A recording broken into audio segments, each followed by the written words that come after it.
Bueno, muchas gracias, Lola, por darme esta oportunidad de presentar, imaginaos, una tesis doctoral. Seguro que algunos dicen que a la 1:30 de la tarde presentar una tesis estarán asustados, pero no os preocupéis, que lo que voy a hacer es presentar unas pinceladas y explicar un poquito el origen de esto en este contexto. He querido empezar con un poco de música porque he oído hablar a mucha gente de música. Aquí hay gente que canta, que toca la guitarra, que toca el clarinete, que utiliza la música para aprender inglés. He visto aquí hay mucha gente que seguro que os gusta la música, que empleáis la música, y no habíamos oído nada de música.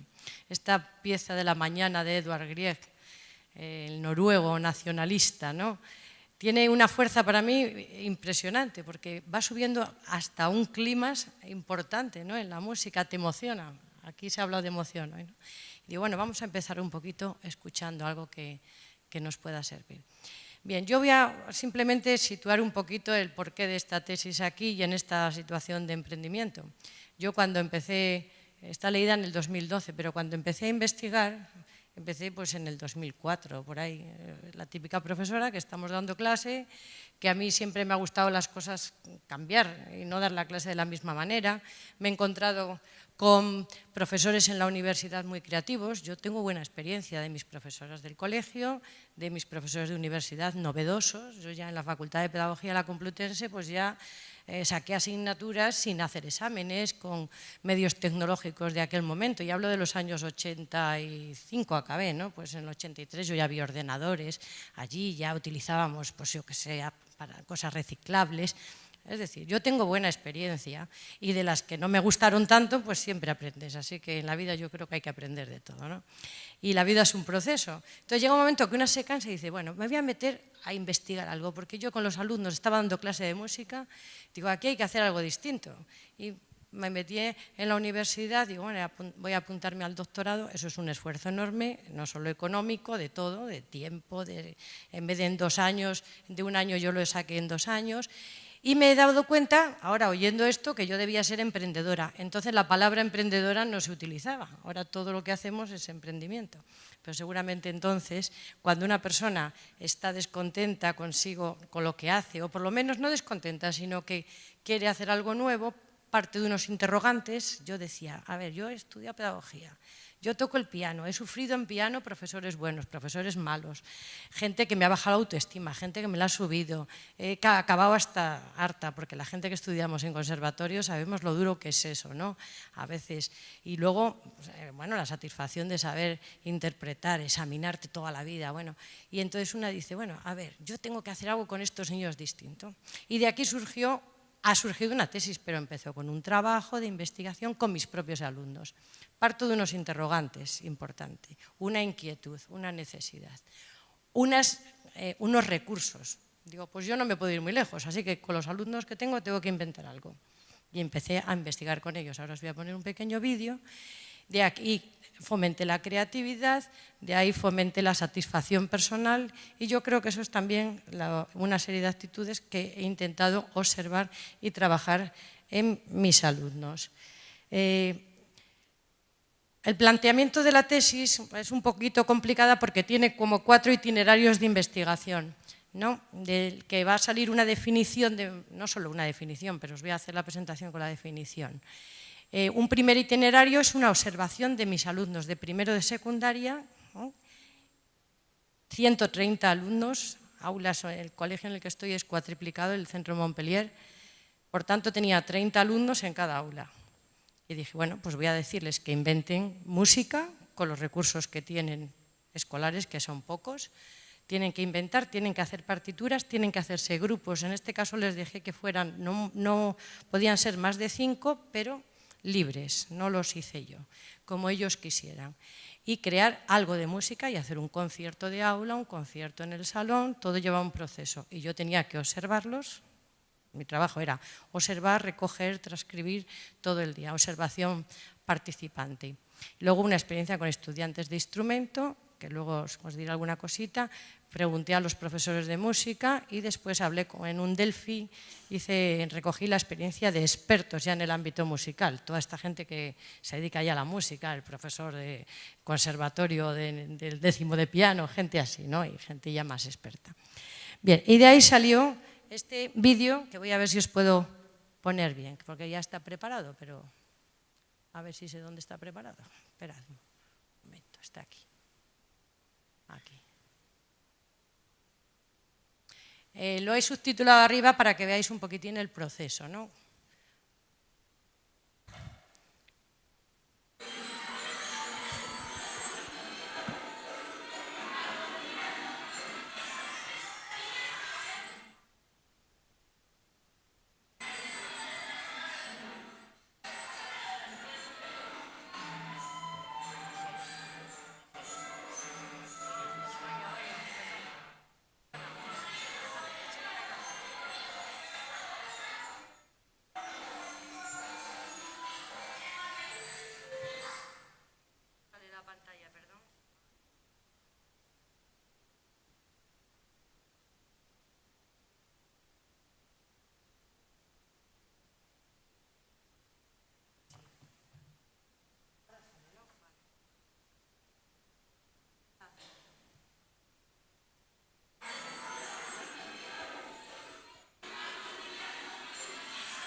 Ahí aparece C10, que era una de las líderes musicales, la que sabía un poquito más de música, que ella sola se organizó con los compañeros que quiso.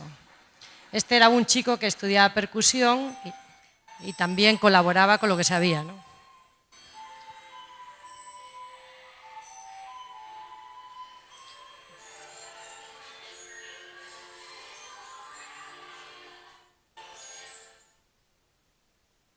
Alberto, te va.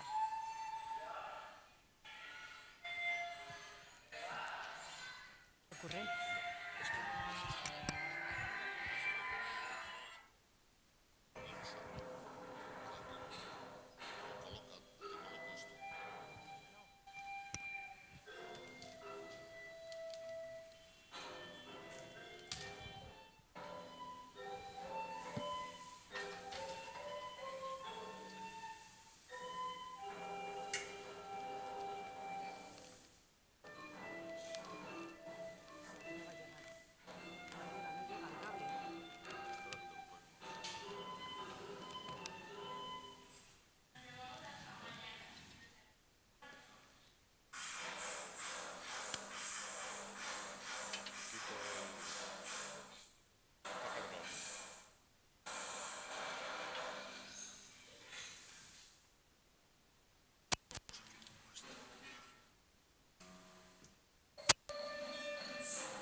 Bien, ahí están ya en el concierto final, algún grupo, grabé algunos solamente, donde los líderes más importantes fueron capaces de dirigir un poquitín el grupo. Hay alguna cosa interesante aquí porque luego...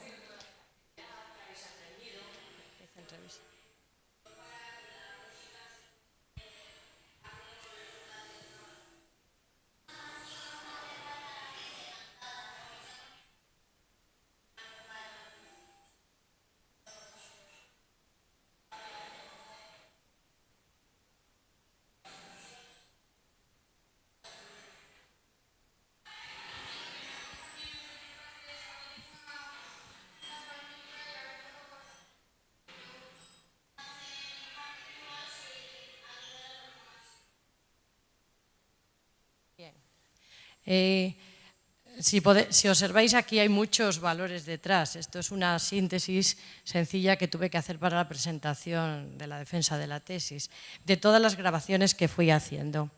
En vez de ponerlo en el modo presentación voy a hacerlo así. ¿Qué es la inteligencia musical? Pues siguiendo la línea de Howard Gardner, que es en el que me he centrado, veis que es una de las 7 u 8 inteligencias que él ha ido delimitando. Pertenece a lo que se denomina las inteligencias no canónicas. Hoy decimos no canónicas, antiguamente decíamos las Marías, las típicas de la escuela, ¿no? Y algunas ni siquiera estaban ahí, que era educación física, la cinético-corporal, la musical, etc. Y ahora se va dando importancia a otras.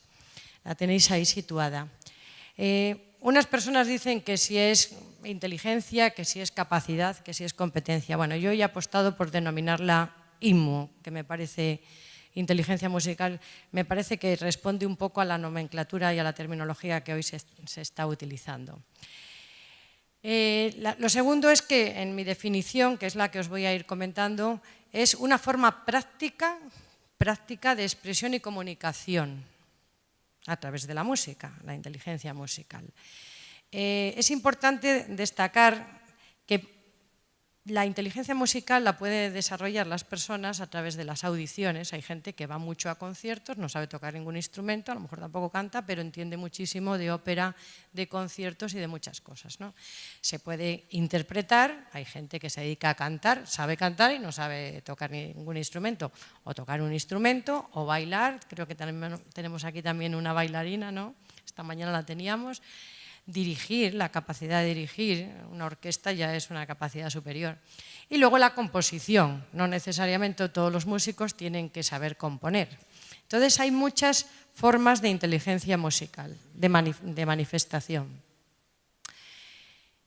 Potencialmente está presente en todas las personas. Tenemos que partir de ahí, según la teoría de Howard Gardner, que él ya tira por tierra todo esto de que nacemos con un CI, un cociente intelectual, que nos miden los test, eso está ya muy pasado, no sé si todavía se sigue haciendo, pero eso de tú tienes muchas capacidades porque has sacado un CI muy alto y entonces vas a ser muy listo. Y el otro, el día que le pasaron los test, lo sacó bajo y terrible, ¿no?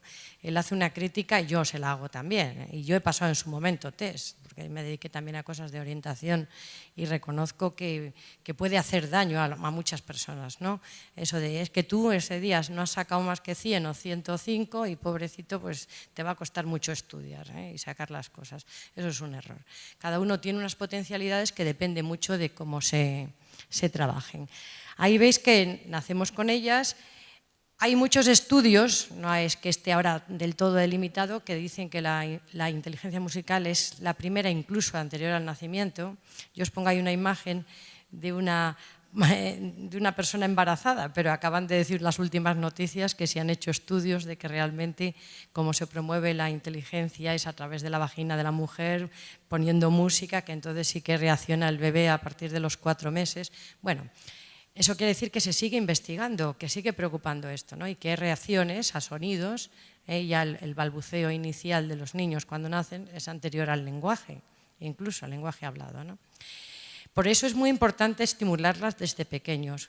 Cuanto más pequeños, mejor, ¿no? Podríamos decir. Aunque yo soy de las que pienso que también hay que dejar a los niños ser niños y que una edad adecuada pues pueden ser los 5, 6, 7 años para empezar a veces los estudios de instrumento. pongo ahí una cosa que para mí es importante, ¿no? Que la música siempre se ha considerado un arte, y los artistas y los músicos, pero que no solo es un arte, es también una ciencia y además es una técnica, ¿eh? Hay muchos factores intelectuales o capacidades implicadas en la música, muchísimos. Todos los hemisferios están implicados.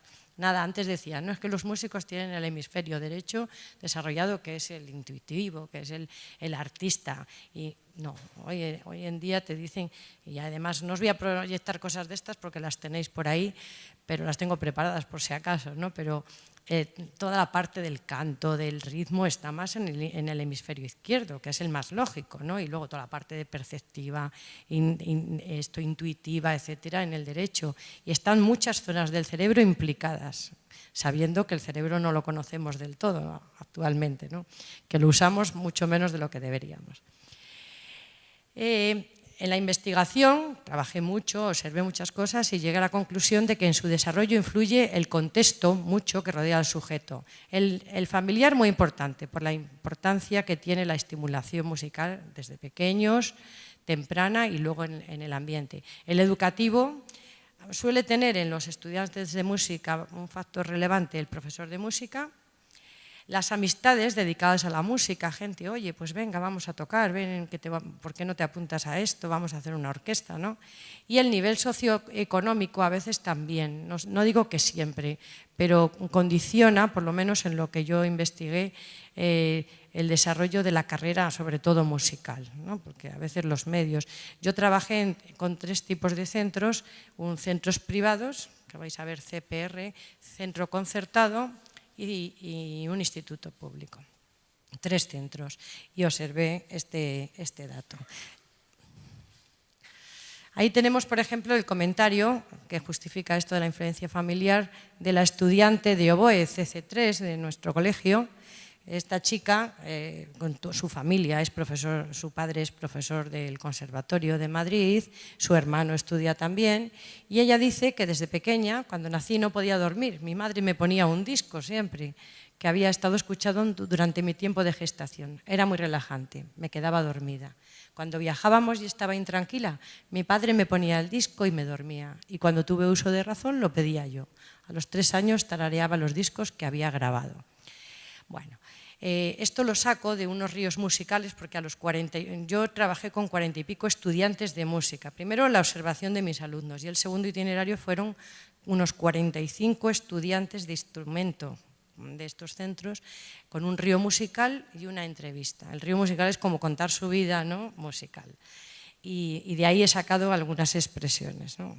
Claro, la tesis fue muy larga por todo el material que contenía. Ahí tenéis a otro, por ejemplo, que dice: mis padres me ayudaron a elegir el instrumento, porque muchas veces, ¿qué instrumento vas a estudiar? A veces quieren uno, a veces hay una influencia, dice, porque no tenía decidido lo que tocar y entonces me dijeron que tocara el arpa, que era un instrumento muy bonito. Les hice caso y empecé a tocar.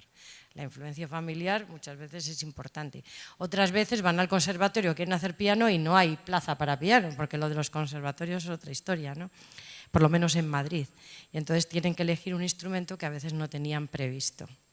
La otra habla de su abuela, ¿no? Porque como tocaba el piano le gustaba que lo tocara yo, entonces a los 5 años me empezaron a dar clases. Pues, la importancia familiar yo creo que es fundamental, es fundamental en cualquier cosa. Quiero poneros también aquí esto, porque es importante tener en cuenta que la inteligencia musical puede presentarse de un modo singular en algunos sujetos, ¿no? Primero porque nazcan con un don especialmente destacado para la música. Y pongo el típico ejemplo de Mozart, que no he querido poner a propósito solo a Amadeus, Wolfgang Amadeus Mozart, al conocido, sino también a su padre y a su hermana Nanner, que hay una película que a mí me impactó mucho cuando la vi, que os la recomiendo, Nanner, la hermana de Mozart, para ver que era tanto o más genio que él, más mayor, sufrió mucho más, porque era mujer, estábamos en el siglo XVIII. Yo estoy convencida de que alguna de las 626 obras que hizo Mozart en sus 35 años de vida, que se dice pronto, algunas fueron influencia de su padre desde pequeñito, Leopoldo Mozart, la Sinfonía de los Juguetes, por ejemplo. Y luego otras obras estoy convencida de que eran de su hermana. Lo que pasa es que las firmaba él. Sabéis que hubo un tiempo donde las mujeres no podían firmar ningún tipo de obras. Las firmaban los hermanos o los padres o los compositores, ¿no? También me he dedicado un poco a este tema de la mujer en la música porque me ha gustado. Y luego tenemos algunos casos actuales con síndrome de Down, están corriendo por la red, ¿no? Pero este, por ejemplo, es un chico asiático, que interpreta una de las obras más difíciles de Liszt, ¿no? Y lo podéis encontrar en internet, no voy a poner todos estos enlaces porque sería muy largo, pero a mí esto me impacta, ¿no? Porque dices, ¿qué pasa en ese cerebro, ¿no? ¿Qué pasa en el cerebro de un chico que es ciego? Es ciego, desde pequeño toca y es capaz de tocar obras dificilísimas que otras personas necesitaríamos muchísimo para estudiarlas. ¿Qué ocurre ahí? El tema de la inteligencia musical, os estoy presentando una tesis de tipo cualitativo, por tanto, yo parto de unos interrogantes y al final llego a unas conclusiones, pero que no son generalizables. Las tesis, cuando son cuantitativas, al final generalizan. Yo no generalizo, yo digo, he observado esto en estos alumnos y he llegado a estas conclusiones, en esta muestra, y he llegado a estas conclusiones. ¿Generalizable? No puedo generalizar, simplemente digo, eso está ahí. Eso tiene que suscitar nuevas interrogaciones, ¿no? Nuevos interrogantes y nuevas investigaciones. Lo otro que resalté en la tesis, también en mi definición de inteligencia musical, es que a veces unos nacen, como hemos visto antes, con esa cualidad, o otros también carecen de algunas funciones intelectuales y tienen muy desarrolladas algunas formas de conocimiento musical. Por ejemplo, el caso de los niños con síndrome de Williams. No sé si habéis oído hablar de ellos. Yo hasta que llegué a la tesis, francamente, no había oído hablar nunca. Pero en ese grupo de expertos a los que les hice un Delphi, me encontré a una chica que había terminado su tesis doctoral en patrimonio musical, etcétera, y tenía un hijo con síndrome de Williams. Y me estuvo contando todo esto. Y a partir de ahí dije, pues anda, ¿no? Estos chicos que tienen un defecto en un cromosoma, le faltan 20 genes nada más, pues ese defecto les hace ser diferentes, tener unas dificultades intelectuales, pero resulta que son los que tienen a veces el oído absoluto y mucha sensibilidad para la música. Oído absoluto son estas personas que oyen una nota y saben exactamente qué nota es, etcétera.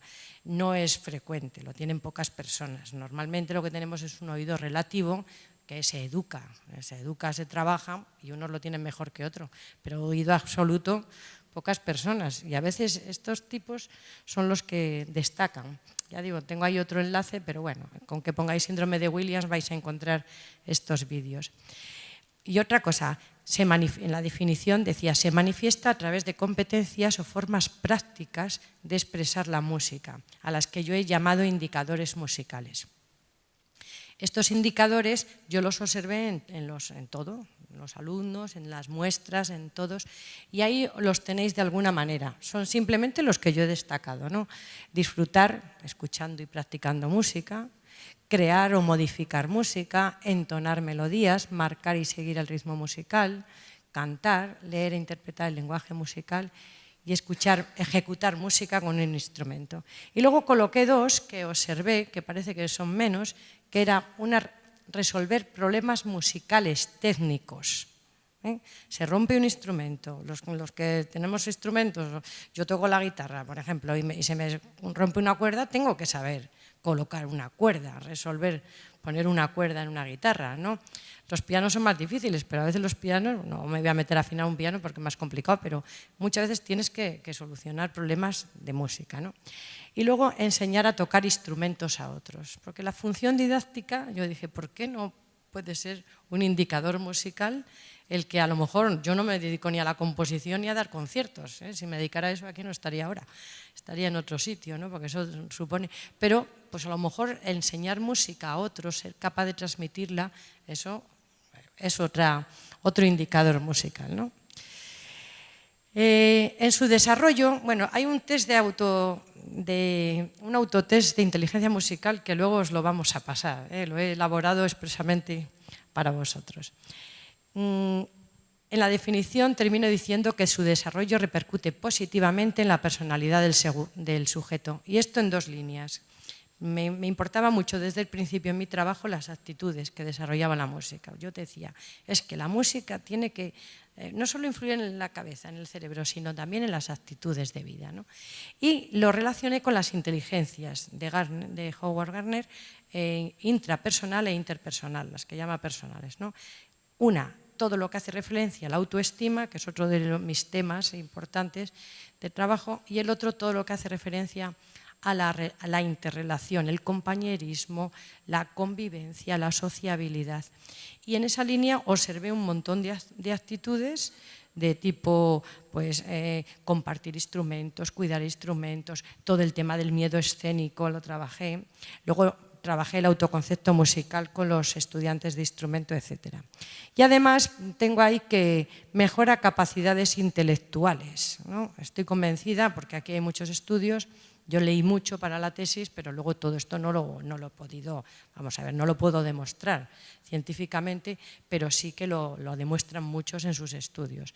La fluidez verbal, la orientación espacial, la motricidad, la comunicación, la percepción, la discriminación, la precisión, etcétera, ¿no?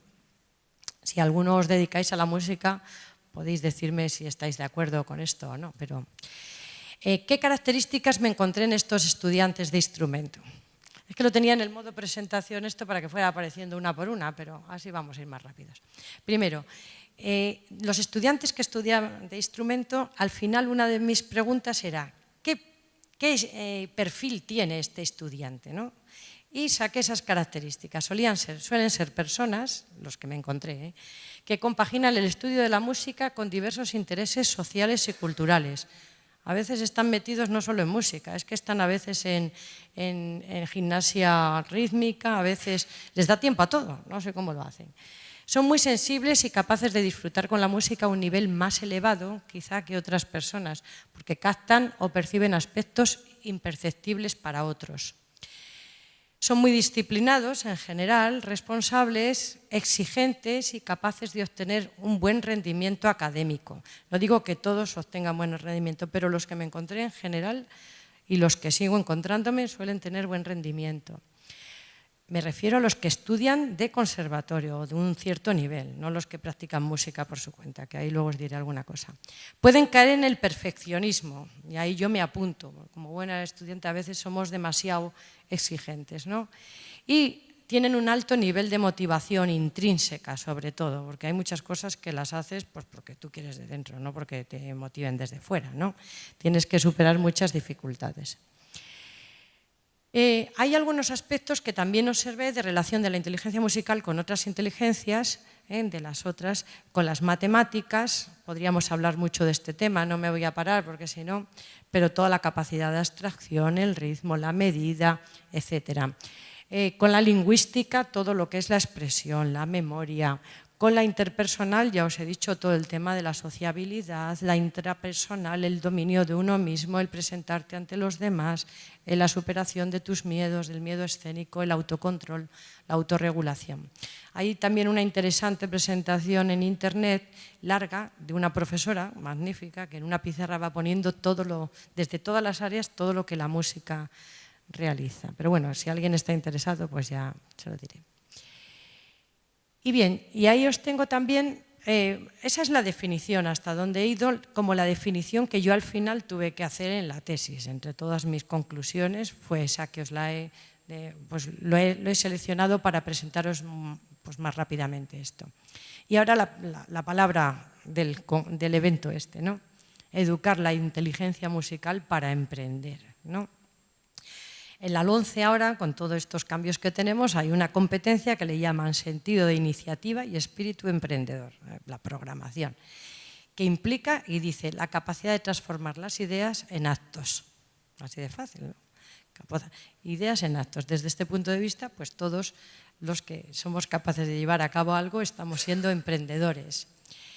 Yo parto siempre de que, a ver, la inteligencia musical, si desde abajo se trabaja, les estamos enseñando un lenguaje que es universal. A mí me cuesta mucho, yo doy clase en tercero y cuarto de secundaria, sobre todo en tercero. A todos los terceros tienen música, de momento, gracias a Dios, ahí tienen música, ¿no?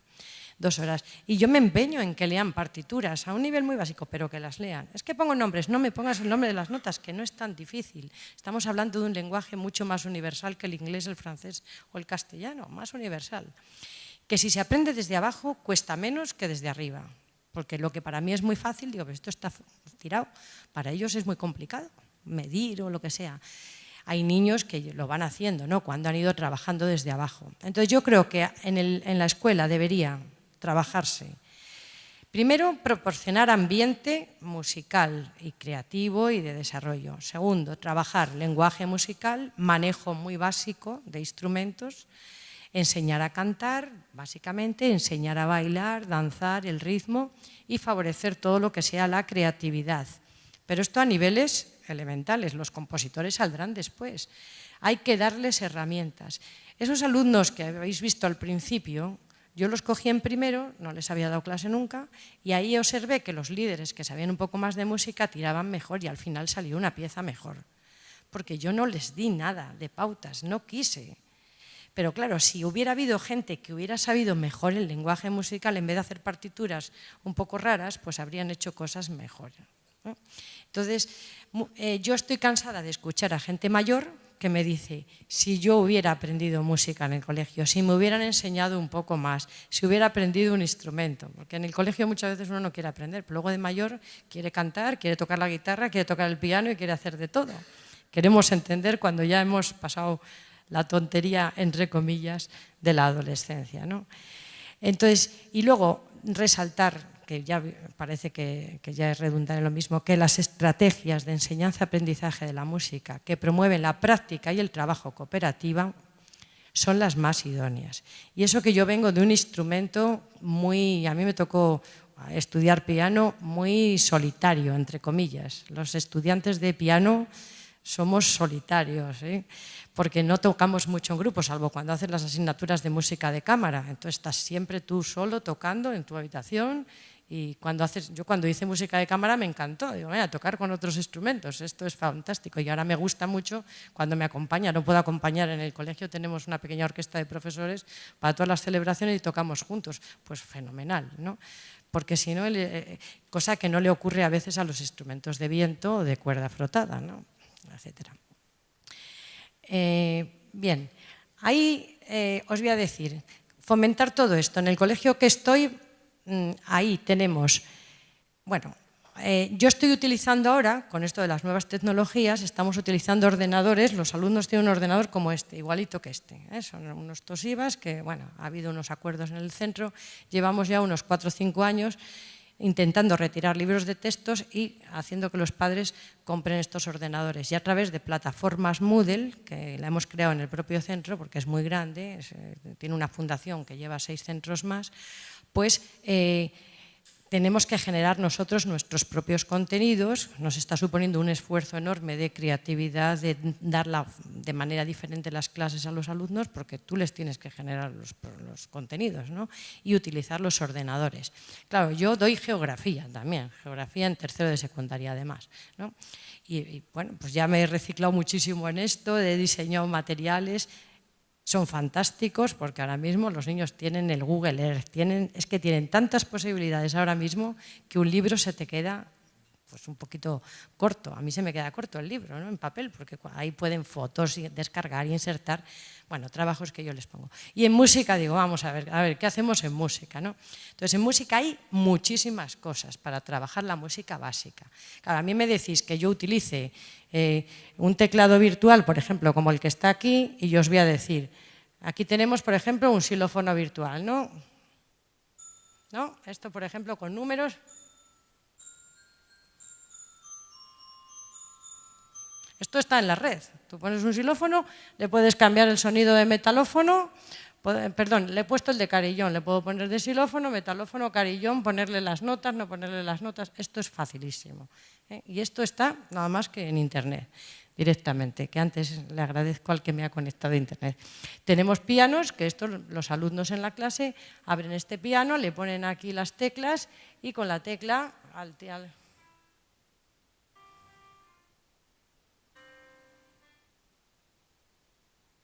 tú puedes tocar y incluso puedes hacer un glissando, ¿no? Y los niños hacen un glissando en la clase.